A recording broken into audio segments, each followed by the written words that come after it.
welcome to Tonight with Faria. Grand Alliance का मकसद क्या हो सकता है? Let's take a look at the headlines tonight. कल गढ़ी खुदा बख्श में आसिफ अली जरदारी क्या ऐलान करेंगे? पीपल्स पार्टी का फैसला, हुकूमत के साथ मुफाहमत नहीं बल्कि मुखालिफत होगी। बिलावल साहब ने अपने 27 की बात की तो एक भी वजीर आराम से बात नहीं कर रहा था, उनके मुंह से आग निकल रही थी। मुफाहमत की पॉलिसी खत्म करने पर हुकूमती वुज़रा भी पीपल्स पार्टी के खिलाफ मैदान में। अब एक नई डुगडुगी बजने लगी है कि जी इलेक्शन पहले करा लो। इमरान खान की अवामी राब्ता मुहिम, क्या नए इलेक्शन की तैयारी है? ये हम अवाम के पास जा रहे हैं पैनमा के इशू के ऊपर और जो अब तक हुआ है। हुकूमत के पास ऑपोजिशन के मुमकिन इत्तेहाद का मुकाबला करने के लिए क्या हिकमत अमली है? पूछेंगे वजीर मुमलिकत बराए ख्यात तारिक फजल चौधरी से। पाकिस्तान तहरीक इंसाफ की रहनुमा इमरान इस्माइल से और पाकिस्तान पीपल्स पार्टी के सेक्रेटरी इतलात मुस्तफा नवाज खोकर से।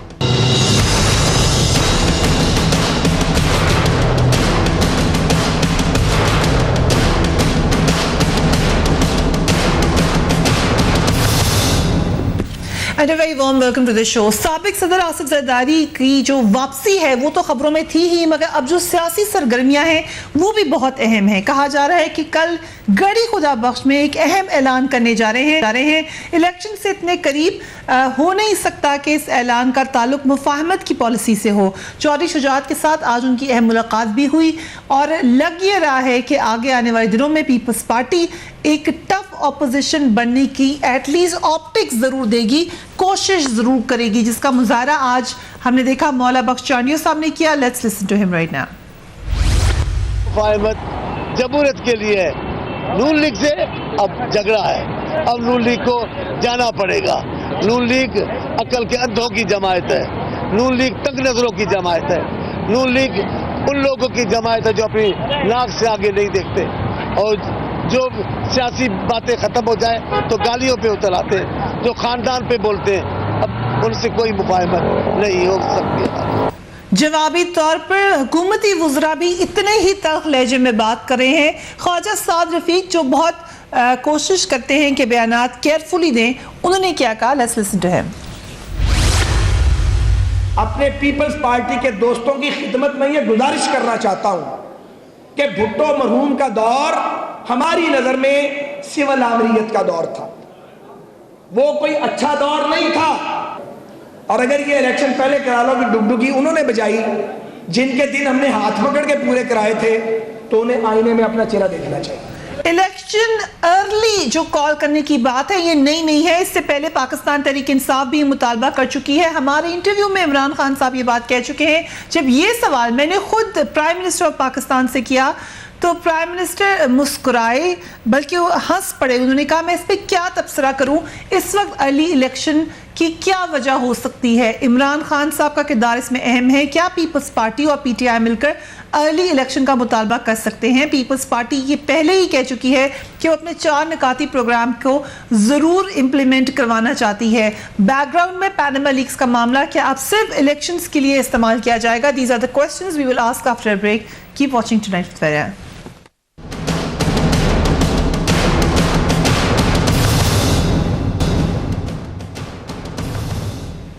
And welcome back. Grand alliance इस वक्त क्या मकसद हो सकता है? इलेक्शन ईयर बिल्कुल तकरीबन आया ही चाहता है, आखिरी साल है हुकूमत का। इस वक्त में ग्रैंड अलायंस किस तरफ जाता हुआ नजर आएगा? मुस्तफा नवाज खोकर साहब, 4 मुतालबात है पाकिस्तान पीपल्स पार्टी के। आपका जो शिकवा है हुकूमत के साथ वो इन 4 मुतालबात पर है या उसका बैकग्राउंड कुछ और है, मसलन कराची ऑपरेशन? नहीं, उसका बैकग्राउंड जो है वो बड़ा clearly we been very clear about it from the very beginning. हमारे 4 पॉइंट्स जो है, देखिए उनका डायरेक्टली पाकिस्तान पीपल्स पार्टी से कोई ताल्लुक नहीं है। पाकिस्तान पीपल्स पार्टी को डायरेक्टली उनसे कोई फायदा नहीं है। सारा फायदा जो है वो रियासत पाकिस्तान को है। अगर हम कहते हैं कि वजीर खारजा मुकर्रर किया जाए तो वो पाकिस्तान पीपल्स पार्टी को क्या फायदा, रियासत को फायदा। सीपैक की equitable distribution, national action plan पे जो APC में एग्रीमेंट हुआ था उसके ऊपर अमल, एक सिक्योरिटी कमेटी का क़याम, तो ये तमाम वो चीजें हैं जिनका रियासत पाकिस्तान को फायदा है, पाकिस्तान पीपल्स पार्टी को डायरेक्टली कोई फायदा नहीं। और रियासत पाकिस्तान की स्मूथ रनिंग के लिए, स्मूथ फंक्शनिंग के लिए हम ये मुतालबा कर रहे हैं कि इनको ये पूरा किया जाए। और अगर आप मुतालबा ये पूरा नहीं करेंगे तो फिर अपोजिशन के पास इसके अलावा कोई रास्ता नहीं रह जाता कि आप पनामा के ऊपर ये अपने आप को अकाउंटेबल ना समझें, आप कमीशन की रिपोर्ट आ जाए मॉडल टाउन किलिंग्स के ऊपर, आप उसके ऊपर भी अपने आप को अकाउंटेबल ना समझें। तो ये अकाउंटेबिलिटी आपकी हर सूरत होनी है। राइट, अकाउंटेबिलिटी का मकसद जब पूरा नहीं मलिक होगा साहब तो ने स्टेटमेंट दिया, वो किस पॉइंट ऑफ व्यू, उनका जो पॉइंट ऑफ व्यू है वो ये है कि हुकूमत 3 मुतालबात मान चुकी है। वो क्या मीडिएटर है बीच में या कोई इत्तला है उनके पास? कौन से 3 पॉइंट्स का वो कह रहे हैं? देखें, बैकडोर निगोशिएशन तो आपको पता है कि हम कल एक एहतजाजी तहरीक का ऐलान करने जा सकते हैं अगर हमारी बैकडोर निगोशिएशन जो इस वक्त चल रही हैं, हुकूमत हमारे राब्ते में, अगर वो कामयाब ना हुई। और ये तमाम जो चीजें उनके साथ इस वक्त at this point in time are being discussed, और उसके ऊपर जो भी मूवमेंट होगी अगर वो फ्रूटफुल हुई, पाकिस्तान को उसका फायदा हुआ, रियासत पाकिस्तान को उसका फायदा हुआ, तो फिर will move in a positive but Mustafa साहब, ये बड़ी अहम बात आपने की, अगर आपकी बैकडोर हो रही है निगोशिएशंस तो बाकी ऑपोजिशन पार्टीज आपको ज्वाइन करने से पहले सोचेंगी, क्योंकि इट मींस कि आप ऑलरेडी हुकूमत के साथ निगोशिएशंस में हैं। बाकी पार्टीज किस तरीके से, मसलन पाकिस्तान तहरीक इंसाफ कैसे आप पे ट्रस्ट करेगी? फिर देखें, पाकिस्तान तहरीक इंसाफ और दीगर अपोजिशन की जमातों को हम शुरू से इसी चीज पर कायल करने की कोशिश कर रहे हैं कि हमें ये मामला इनके साथ पहले कौमी असेंबली में, सेनेट में, पार्लियामेंट में निपटना पड़ेगा। हमारे साथ दीगर अपोजिशन की पार्टीज ने उस वक्त इत्तेफाक नहीं किया, उन्होंने पहले एहतजाज को तरजीह दी।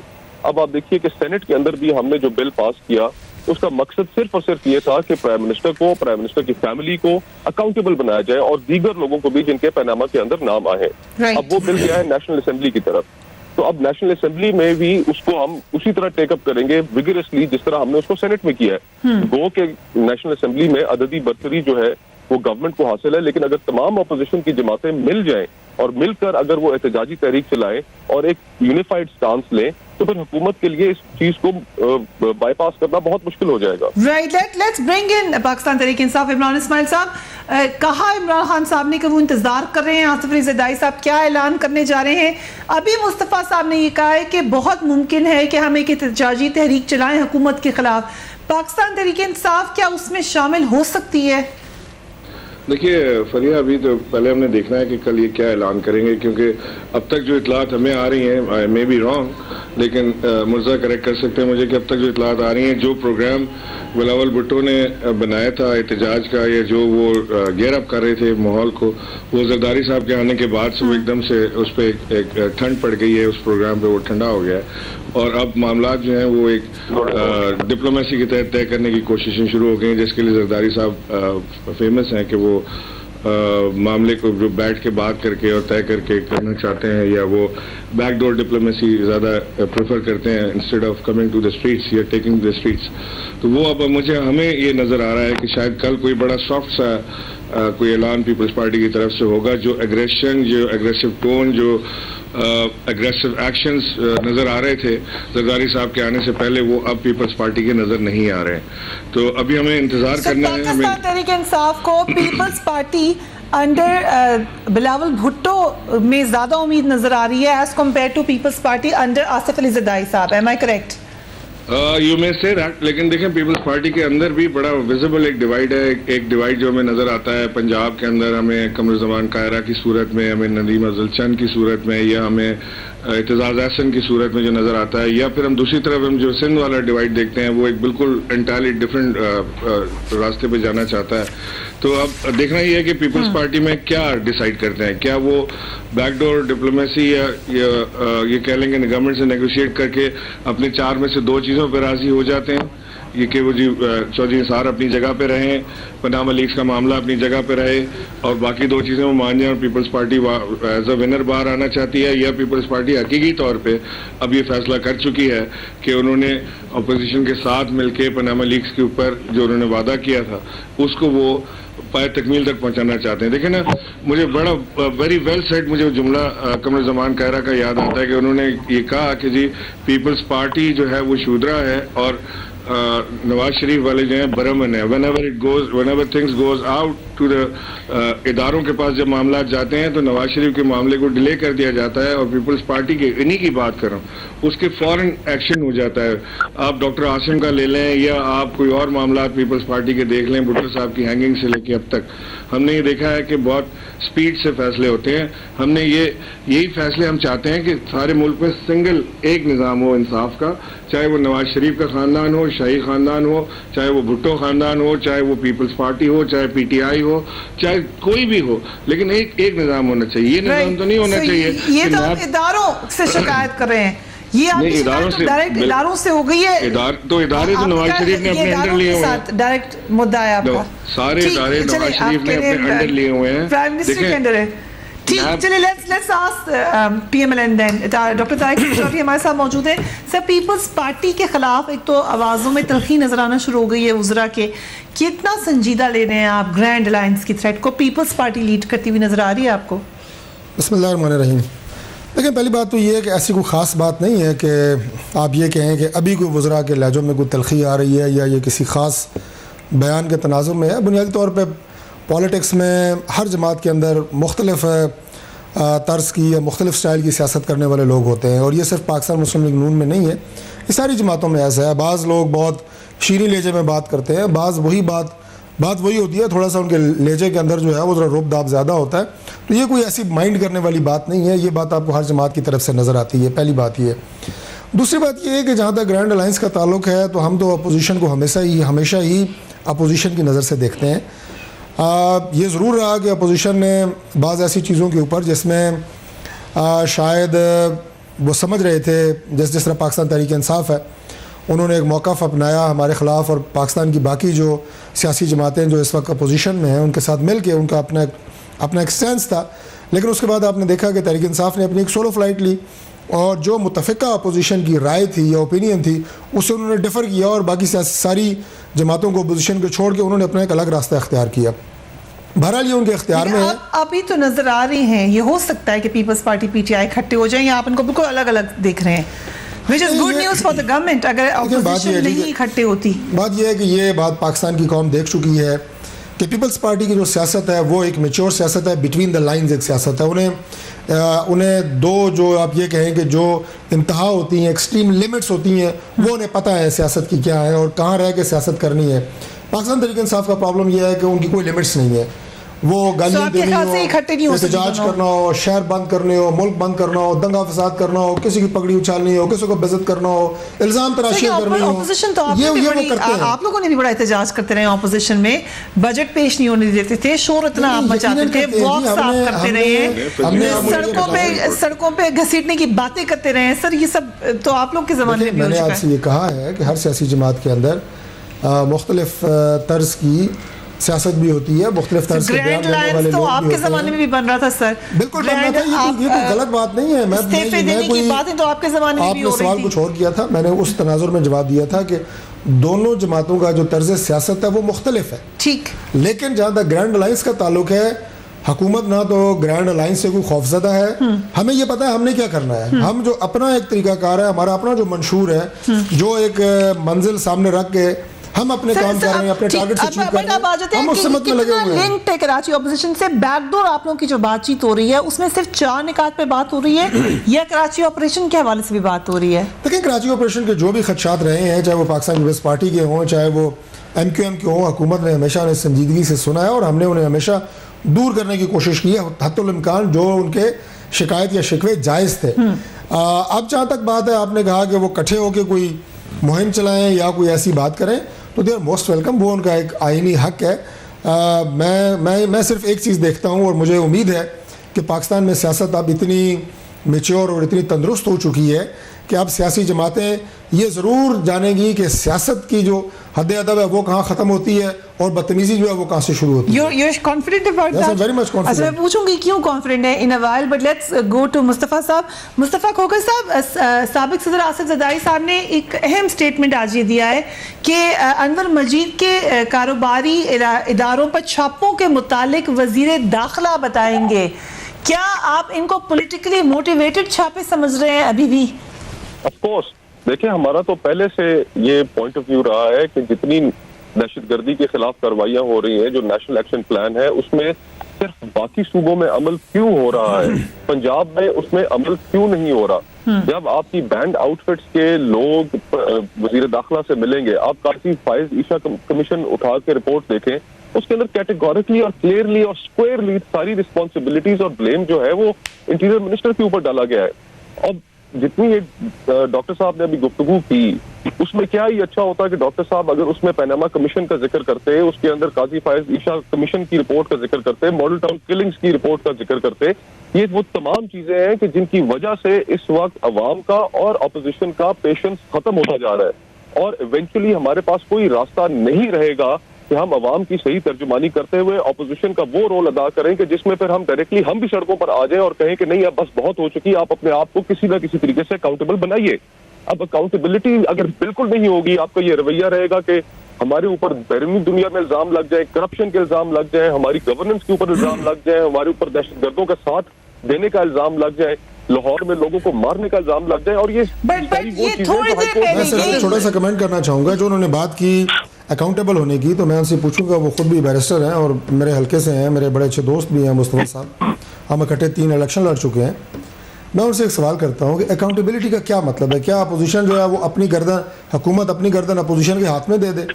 कुछ इदारे बने हुए ना जो अकाउंटेबिलिटी करते हैं। इस वक्त सबसे सुप्रीम इदारा सुप्रीम कोर्ट का है। पनामा केस की आप बात कर रहे हैं, वो सुप्रीम कोर्ट में वो केस लगा हुआ है, और इससे ज्यादा हम अपने आप को एहतसाब के लिए क्या पेश कर सकते हैं? जो तारिक साहब बात कर रहे हैं कि सुप्रीम कोर्ट में ये केस मौजूद है, अब और क्या कर सकते हैं वो? सुप्रीम कोर्ट के अलावा आप उस चीज की तरफ क्यों नहीं आते कि सेनेट के अंदर जो हमने पैनामा के ऊपर जो बिल पास किया है, और एक मेजॉरिटी के साथ एक हाउस ऑफ पार्लियामेंट ने वो बिल पास किया और नेशनल असेंबली में आ रहा है। आप कह दें कि अगर आपके पास छुपाने के लिए कुछ नहीं है, अगर आप क्लियर है, तो आप कहें कि हम नेशनल वो एक कदम आगे जाने की तैयारी पार्टी की तरफ से ऑफर करता हूँ, दोनों अपोजिशन के नुमाइंदे बैठे हैं कि आप पार्लिमानी कमेटी बना लें, पनामा केस की आप ट्रायल उसके ऊपर करें, पार्लियामेंट से बाहर आ जाए, हम पार्लियामेंट की तरफ आपको पेश करते हैं, आप पार्लिमानी कमेटी के जरिए इसकी तहकीकात करवा लें। I think PTI wants to contribute to that. जी इमरान इस्माइल साहब, देखें, मुझे ये बताएं कि एफआईए क्यों नहीं इन्वेस्टिगेट कर रही इतना बड़ा स्कैंडल? नैब क्यों नहीं इन्वेस्टिगेट कर रही इतना बड़ा स्कैंडल? क्योंकि बादशाह हुजूर के ऊपर है, इसलिए? मुझे बताएं, एक छोटी सी अखबार की खबर पे तो आप पूरा एक ग्रुप टांग देते हैं, उसकी जायदादें ले लेते हैं, उसको जेल डाल देते हैं, सारा कुछ कर लेते हैं। यहाँ पे इतना बड़ा पेपर निकल आया, तो एफआईए क्यों सो रही है? मुझे बताएं, आपके नीचे ही है ना एफआईए, क्यों नैब इसके अंदर एक्शन नहीं ले रही? क्यों इन्वेस्टिगेट नहीं कर रही नैब? अगर इमरान इस्माइल के ऊपर निकल आए तो नैब तो अभी डाल देगी अंदर। Imran Ismail sahab, very pertinent question, I have to go on a break. इसी पे बात करेंगे इदारों के हवाले से, क्योंकि पहले भी ये सवाल उठाया गया, इस्माइल साहब ने उठाया कि इदारे सिलेक्टेड एक्शन क्यों करते हैं? पीपल्स पार्टी के लिए एक रवैया, पीएमएलएन के लिए दूसरा रवैया। After break, keep watching tonight fair.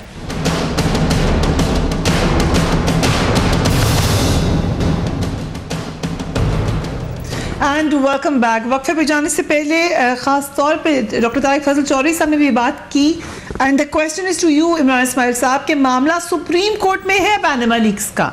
Imran Khan साहब कह चुके हैं कि वो मायूस हैं जो हुआ वहां पर, मगर अब उसके अलावा आपके पास और चारा क्या है कि आप सुप्रीम कोर्ट से ही इंसाफ की तवक्को रखें? कोई और ऑप्शन है इस वक्त आपके पास? मैंने तो वक्फे पे जाने से पहले मैंने एक सवाल छोड़ा था डॉक्टर तारिक फजल चौधरी के लिए कि एफआईए क्यों इन्वेस्टिगेट नहीं कर रही, नैब क्यों एक्शन में नहीं आ रही, क्यों इन्वेस्टिगेशन नहीं हो रही? पता तो चले कि क्या बादशाह हुजूर की फैमिली इन्वॉल्व है, इसलिए क्योंकि जहाँ दूसरी फैमिलीज इन्वॉल्व होती हैं वहां तो हम देखते हैं फटाफट एक्शन होता है, बल्कि हम बार्गेन भी फौरन देख लेते हैं कि जी बड़ा जबरदस्त वो बार्गेन होता है। नैब तो वैसे खुद ही एक ऐसा इदारा बन गई है जो प्रोटेक्ट करती है करप्ट लोगों को। 40 अरब रुपए की करप्शन करें, 2 अरब रुपए देके छूट जाएं, 38 खा जाएं, बड़ा मजेदार काम हो रहा है पाकिस्तान में। मुझे ये बताएं कि हम अगर सुप्रीम कोर्ट से, तो हमने सारे इदारों की तरफ गए, हमने पार्लियामेंट में गए हैं, हमने सुप्रीम कोर्ट को रुजू किया है, हमने नैब से कहा है कि इन्वेस्टिगेट करें, एफआईए को हमने इनिशिएटिव किया है कि आप इनिशिएट करें, कोई इनिशिएट नहीं कर रहा। मुझे बताएं कहाँ जाएं? अगर हम we are forced to take the streets, इसके अलावा कोई रास्ता इन्होंने छोड़ा नहीं, सारे इदारों के ऊपर इन्होंने कब्जा किया। मुझे बताएं, मुझे जवाब दे दें कि नैब और एफआईए क्यों इन्वेस्टिगेट नहीं करती इनका ये पनामा लीक से? इसका मुख्तलिफ जवाब है जो उन्होंने बहुत बादशाह इस्लामाबाद और मुख्तलिफ उन्होंने स्टाइल बनाने की कोशिश की। लेकिन गुजारिश ये है जी कि सबसे पहले जब पनामा लीक्स के हवाले से बात हुई तो सबसे पहले प्राइम मिनिस्टर पाकिस्तान ने सुप्रीम कोर्ट को ख़त लिखा। इसलिए नैब ने इसमें नहीं पढ़ा क्योंकि सबसे पहले कमीशन की बात हुई, आपने भी कमीशन की बात की, हमने भी कमीशन की बात की।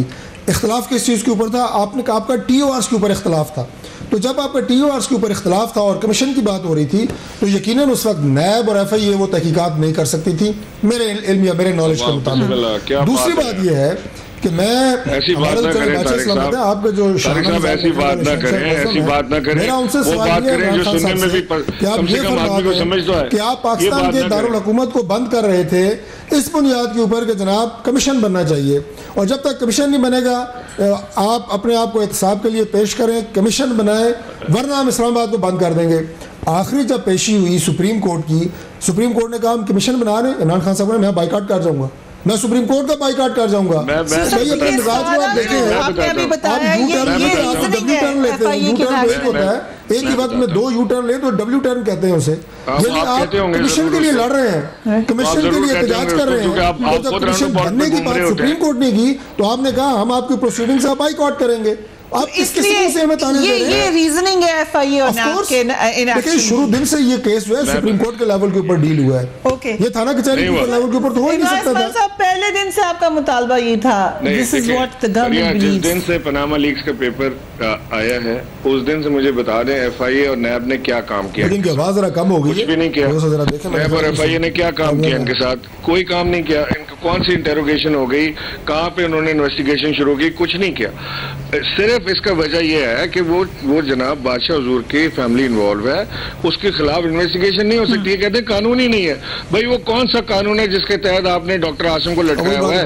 उसी कानून के तहत आप कर लें। नहीं, वो बात रिपीट नहीं कर रहा। दूसरी बात ये डॉक्टर साहब ये कह रहे हैं कि सुप्रीम कोर्ट तक आप लोगों का मुतालबा था बात जाए। मैं वही उसी तरफ शुरू में सुप्रीम कोर्ट को मैं उसी तरफ आ रहा हूँ कि हम इन्होंने एक तो ये कि इन्होंने हमेशा झूठ से ही काम लिया ना। इन्होंने असेंबली में झूठ बोला, parliament house of the floor इन्होंने झूठ बोला। सीखा है बहुत सारी चीजें आपसे सीखी है। अच्छा चलो मान तो लिया ना कि आपने हमसे सीखा, लेकिन झूठ तो बोल रहे हो ना, मान लिया आपने। झूठ बोल रहे हैं तो 63 में बाहर हो जाना चाहिए आपको, नंबर 1।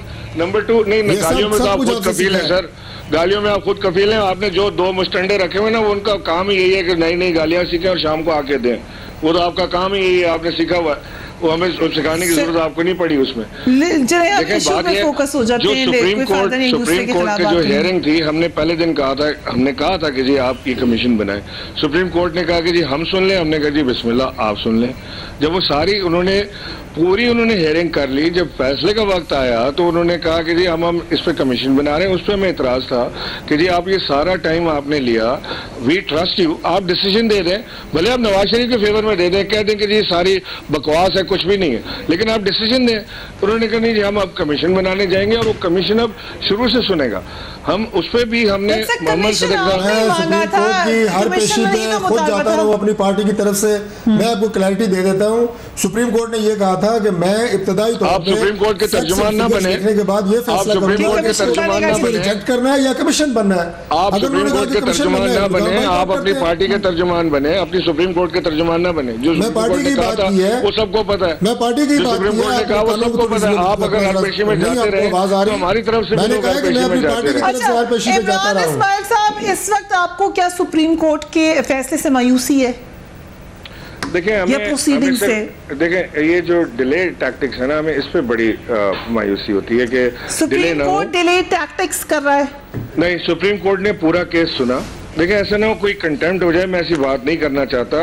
हमें पूरा भरोसा है सुप्रीम कोर्ट पे, लेकिन हम समझ रहे थे कि केस अब बिल्कुल वाइंड अप की तरफ चला गया है। सुप्रीम कोर्ट ने जो डॉक्यूमेंट्स मांगे थे वो इन्होंने PMLN ने जो देने थे वो इन्होंने दिए, जो PTI ने देने थे PTI ने दिए, जो आर्गूमेंट थे वो कंप्लीट हो गए थे और हमें लग रहा था कि शायद इस दिन कोई फैसला आने वाला है, हमें ऐसा लग रहा था, लेकिन वो फैसला नहीं आया और वो विंटर वेकेशन पे चले गए। एतमाद है इमरान खान साहब ने तो शदीद मायूसी का इजहार कर दिया है। उन्होंने किया है, एब्सोल्युटली किया है। इमरान खान साहब ने मायूसी का इजहार किया है। सुप्रीम कोर्ट को प्रेशराइज करने की, जजेस को दबाव में लाने की, लेकिन आप अपनी तरफ से इतना निकालने के टैक्टिक्स हैं, टैक्टिक्स नहीं है। जब हमें प्रेशर देना होगा ना तो हम आपकी गवर्नमेंट को आप जो मर्जी प्रेशर देना होगा तो आपकी गवर्नमेंट को हम घुटनों पे ले आते हैं। वो तो आप फिर जाते हैं भागे भागे, जिनके पेट फाड़ के रोड पे घसीटना था उनको गाड़ी में लेने चले जाते हैं। जरदारी साहब को फिर उनकी मिन्नतें तरले करके बचाते हैं अपने आप को जमहूरियत के नाम के ऊपर। वो ड्रामे अब नहीं चलेंगे। जब हमें करना होगा प्रेशर, आपको भी पता है, हमें भी पता है।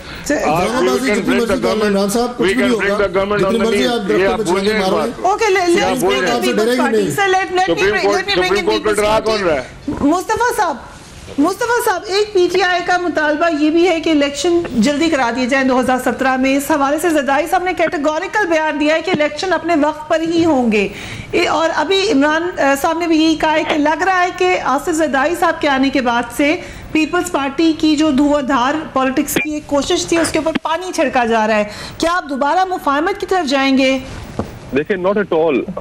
हमारे इस स्टांस के अंदर बिल्कुल क्लैरिटी है, और क्लैरिटी ये है कि हम prime minister has lost all credibility to be in his office. Prime minister को रिजाइन करना चाहिए, उनके ऊपर बड़े शदीद इल्जामात है। लेकिन प्राइम मिनिस्टर के जाने का मतलब ये नहीं है कि कौमी असेंबली जो है वो जाए। सिस्टम के साथ मैं फिर ये बात दोहरा रहा हूँ कि पाकिस्तान पीपल्स पार्टी का स्टांस इस मामले में बड़ा क्लियर है कि हमारी तमाम कमिटमेंट सिस्टम के साथ है। माजी में हम एस्टैब्लिशमेंट की किसी ऐसी मूव का हिस्सा नहीं बनना चाहते, ना कभी हम आइंदा बनेंगे कि जिसके नतीजे में डेमोक्रेसी को नुकसान पहुंचे। हमारी कमिटमेंट डेमोक्रेसी के साथ है। Prime minister has lost all credibility. Doctor Tariq साहब यहाँ पर सुप्रीम कोर्ट और दीगर कमीशन की बात कर रहे थे। मैं डॉक्टर साहब से ये पूछना चाहूंगा कि 2 कमीशन तो ऑलरेडी बने, और उन 2 कमीशन ने आपकी गवर्नमेंट, आपके मिनिस्टर्स के खिलाफ, आपके चीफ मिनिस्टर के खिलाफ उन्होंने रिपोर्ट दी। क्या उन्होंने उस कमीशन की रिपोर्ट पर और उनकी तजावीज पर अमल किया? कतई नहीं। हमें शुरू से ही इस चीज का अंदाजा था, और हम अपने पीटीआई में मौजूद दोस्तों को, पीटीआई को ये समझाने की कोशिश करते रहे कि आप अभी एहतजाज का रास्ता ना लीजिए। इनको आप कौमी असेंबली के अंदर एक कानून बनाकर उसके तहत अकाउंटेबल बनाए।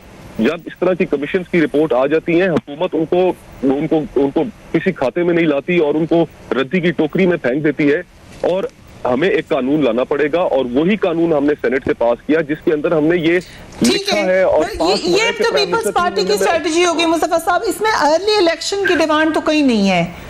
आप चाहते हैं इलेक्शन टाइम पर ही हो। इफ द सिटिंग गवर्नमेंट जिसके ऊपर इतने शदीद इल्जामात हो, जिस गवर्नमेंट के प्राइम मिनिस्टर के ऊपर शदीद इल्जामात हो, उनकी फैमिली के ऊपर करप्शन के संगीन इल्जामात हो, ये वो इल्जामात नहीं है जो हमने लगाए या पीटीआई ने लगाए या किसी और अपोजिशन की जमात ने लगाए। ये एक बहुत बड़ा इंटरनेशनल स्कैंडल है जिसमें उनका नाम आया है, नंबर 1। नंबर 2, उसके बाद इनकी governance, law and order, national action plan, इनके वजीर दाखिला का रवैया, वजीर दाखिला का बिहेवियर, उनके ऊपर कैटेगोरिकली एक जजमेंट आई है। काजी फायज ईसा कमीशन ने जो रिपोर्ट दी है उसमें बड़ा क्लियरली उनको अकाउंटेबल ठहराया गया है। फिर उसके बाद आप मॉडल टाउन कमीशन की रिपोर्ट उठा के देख लें, उसमें चीफ मिनिस्टर को अकाउंटेबल ठहराया गया है, उनकी टीम को अकाउंटेबल ठहराया गया है। ये हर जगह से भागते हैं। तो फिर ये 2 कमीशन वाला सवाल बड़ा वैलिड है कि जो आ भी गई रिपोर्ट्स, उनके ऊपर कहाँ पे आपने अमल किया? आप तो उसके खिलाफ बात करना शुरू कर देते हैं उस कमीशन की रिपोर्ट के, अगरचे मॉडल टाउन की अभी नहीं आई। देखिए, बात यह है जी कि कमीशन अभी बना नहीं, और पाकिस्तान तहरीक इंसाफ का मैं थोड़ा सा आपको रेफरेंस दे रहा हूँ, जवाब मैं अपने दूंगा। जो उस कमीशन की बात अभी की है मुस्तफा साहब ने, कि कमीशन की उन्होंने डिमांड किया, कमीशन बनने की बात आई, उन्होंने कमीशन के ऊपर एतराज़ कर दिया कि हम बाइकआउट करेंगे। ठीक है जी, उन्होंने उनका अपना स्टैंस था। कमीशन बनने से पहले एतराज़ कर दिया। हाँ, कमीशन की रिपोर्ट अगर आती, उस पर हर सियासी जमात को यकीनन, कमीशन जो होता है ना, ये कोई ऐसा सुप्रीम कोर्ट का डिसीजन नहीं होता, एक रिपोर्ट होती है। उसके ऊपर जाहिर है आपका हक है कि आप उस रिपोर्ट को चैलेंज भी कर सकते हैं, उसके खिलाफ आप कोर्ट से रुजू कर सकते हैं, और आप अपनी जो है वो राय का इजहार कर सकते हैं। हमने कोर्ट जाने की बात की ना, जो निसार अली खान ने कहा कि मैं कोर्ट जाऊंगा, मेरे पास अपना जो एक आईनी और कानूनी रास्ता है, मैं उसे इस्तेमाल करूंगा। तो इसमें आप ये कहें कि जो कमीशन है वो अगर उसकी रिपोर्ट आई है और उसके ऊपर कुछ चीजें ऐसी हैं जा सकते हैं, गवर्नमेंट का एक कमीशन है, गवर्नमेंट के बारे में है, तो उस पर एक्शन तो गवर्नमेंट ने लेना है। चौधरी तो पर्सनल कैपेसिटी में जा सकते हैं। जस्टिस फायज ईसा की कमीशन की बात हो रही है, if I am not wrong, आप उसी की बात कर रहे हैं। गवर्नमेंट आप रिजेक्ट करने की बात नहीं की, लेकिन उसके कुछ ऐसे एस्पेक्ट जो कुछ इदारों के हवाले से थे, खासतौर पर जो इंटीरियर मिनिस्ट्री के हवाले से हुकूमत नहीं मान रही, उन्होंने कहा जी कि हम इसके हवाले से हक रखते हैं कि हम अदालत से रुजू करें। इसमें कौन सी ऐसी बात है कि आप उसको नहीं मान रहे? डॉक्टर साहब, आप क्या समझते हैं कि इसमें आपके ऊपर मॉरल रिस्पांसिबिलिटी नहीं थी आपके इंटीरियर मिनिस्टर पर? पैनामा लीक्स में भी आप अपनी मॉरल रिस्पांसिबिलिटी ना माने, आप इस कमीशन की रिपोर्ट आपके खिलाफ आ जाए, वकला का जो हादसा हुआ उसकी सर मॉरल रिस्पांसिबिलिटी की बात करें, but we know moral responsibility पे कितना अमल होता है पाकिस्तान में। Let's last question to you Imran Ismail sahab, क्या आप लोग भी चाहते हैं कि इंटीरियर मिनिस्टर रिजाइन करें या ये सिर्फ पीपल्स पार्टी? देखें, बिल्कुल करना चाहिए उनको इसलिए रिजाइन करना चाहिए कि उनके खिलाफ एक कमीशन की रिपोर्ट आई है जिसमें उनके ऊपर इल्जाम लगे, वो रिजाइन करें, उसके बाद इल्जाम को क्लियर करें, क्लियर हो जाए, वापस आ जाए, बिस्मिल्लाह करें। उन्होंने आके बड़े मासूमाना अंदाज में टीवी पे कहा जी मैं वजीर आजम साहब के पास गया था, मैंने उन्हें कहा जी मैं रिजाइन करना चाहता हूं, उन्होंने कहा ना आप रिजाइन ना करें, आप अपना काम जारी रखें। तो मैं अब अपना काम जारी रखूंगा। कमीशन को मैं रद्दी की टोकरी में फेंकता हूँ, मैं इसको मानता ही नहीं हूँ। उन्होंने मुझसे बात ही नहीं की, उन्होंने कई उनको नोटिस बैठा हूँ मेरे सामने आप झूठ बोल जा रहे हैं। किसने कहा कि जनाब रद्दी की टोकरी में फेंके? किसने कहा रद्दी की टोकरी में फेंके? झूठों के तो बादशाह आप बैठे हुए हैं, झूठों के तो बादशाह आप बैठे हुए हैं। उन्होंने कहा मैं हर फोरम पे चैलेंज करूंगा इसको, किसने मीडिया पे चैलेंज करूंगा, पब्लिक जाऊंगा, अवाम में जाऊंगा। मेरे मुंह में झूठ बोल जा रहे हैं। झूठ क्या बोले जा रहे हैं? आपने देखा ही नहीं, आपको पता ही नहीं। ये किसने कहा रद्दी की टोकरी में फेंके? आपका जो हिसाब होगा ना Mustafa sahab and doctor sahab, thank you very much for being on the program. Look कि एक अहम ऐलान तो होगा कल पीपल्स पार्टी का, मगर इस वक्त जो सूरत हाल है असल तैयारी इलेक्शंस की ही होगी। क्या कोई वाकई एक और मूवमेंट हमें नजर आएगी हुकूमत को गिराने की, नोइंग कि ये बिल्कुल आखिरी साल है चाहिए, but only time will tell. अपने घर वालों का ख्याल रखिए। अल्लाह हाफिज।